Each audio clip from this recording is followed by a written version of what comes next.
Alam mo ba na maaari ma-deactivate ang iyong SIM card kapag hindi mo ito regularly na pinapaloadan, kaya ganito ang mangyayari sa iyong SIM card. Halina't pakinggan at panoorin natin ang video na ito.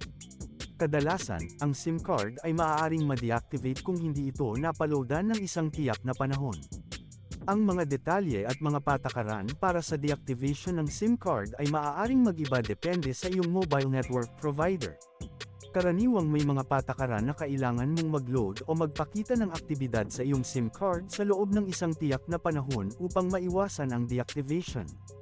Para malaman ang eksaktong patakaran ng iyong mobile network provider, maaari kang tumawag sa kanilang customer service hotline o bisitahin ang kanilang opisyal na website. Sila ang makakapagbigay sa iyo ng impormasyon tungkol sa mga hakbang na dapat mong gawin upang maiwasan ang deactivation ng iyong SIM card. Maaring magkaroon ng iba't ibang mga patakaran at proseso ang bawat mobile network provider sa pag-deactivate ng SIM card na hindi napaloadan.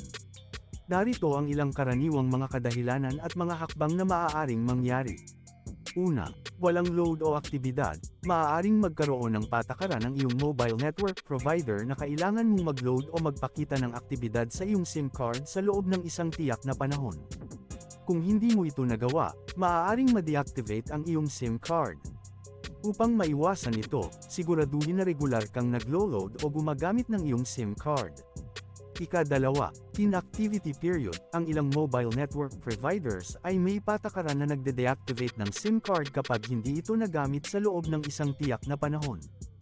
Halimbawa, kung hindi mo nagamit ang iyong SIM card sa loob ng 6 na buwan, maaaring ma-deactivate ito. Para maiwasan ang deactivation, siguraduhin na gumagamit ka ng iyong SIM card kahit sa simpleng mga tawag o text. Ika-3, non-compliance sa patakaran. Maaaring magkaroon ng iba't ibang mga patakaran ang mobile network provider na dapat sundin ng mga gumagamit ng SIM card. Halimbawa, maaaring ipinagbabawal ang paggamit ng SIM card para sa mga ilegal na aktibidad o hindi pagsunod sa mga regulasyon ng telekomunikasyon. Kung hindi ka sumusunod sa mga patakaran na ito, maaaring ma-deactivate ang iyong SIM card.